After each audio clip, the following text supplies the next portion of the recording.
Yep. Rolling? Yeah. What's good, party people? This is According to Woods, and I'd like to share with you my rather unique UFC 199 experience. UFC 199 took place on June 4th, 2016, and it emanated from the Fabulous Forum in Inglewood, California. Now, the entire card was centered around two UFC title fights, that being Dominic Cruz defending his UFC bantamweight title against Uriah Faber, and Dominic essentially defeated Faber by unanimous decision to cap off the third and final installment of their fight trilogy.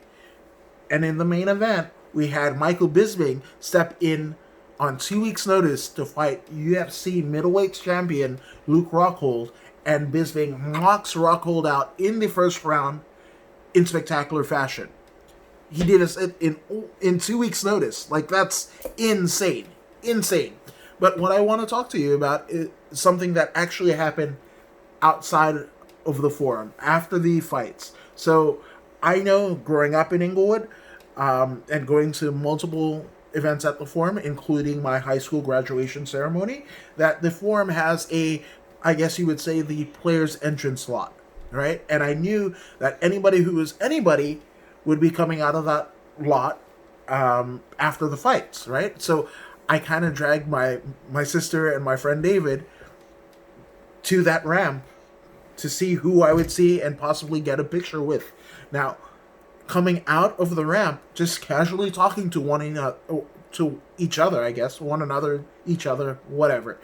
But it was Matt Hughes and Robbie Lawler. Literally, the past and present of the welterweight championship division. I mean, the current title holder in Robbie Lawler at this point, and the man who was the third person to hold that title in Matt Hughes, Hall of Famer Matt Hughes. So they're casually talking, and I was just like, oh my gosh.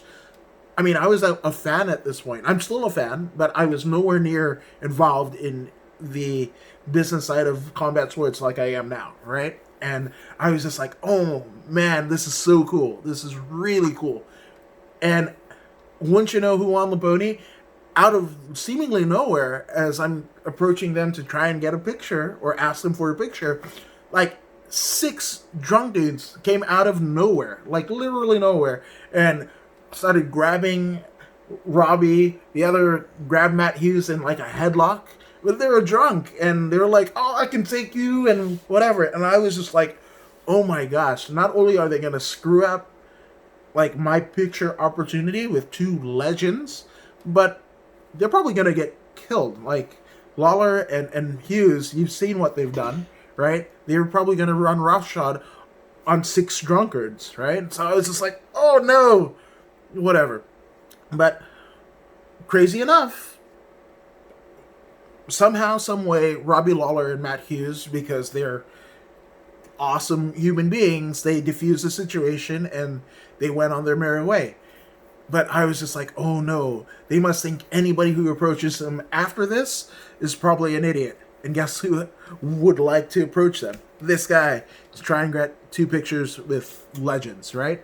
So I waited for everything to kind of die down, and then I saw my opportunity, and yes, even though it was separately, I got a picture with Matt Hughes and Robbie Lawler. And sorry, drunk guys, but I threw you guys under the bus, and I was like, those idiots, who would have thunk to headlock Matt Hughes and tug at the shirt of Robbie Lawler? Like, whatever. And I got a laugh out of Matt Hughes and Robbie, so thank you, drunk guys. But I got my pictures, and it capped off an amazing event, because obviously Bisping won the title, and when I was going to school in Inglewood in the late 90s, early 2000s, I mean, UFC at best was a fledgling promotion, right? And the thought of it playing a 16, 17,000 seat arena in my backyard was a pipe dream.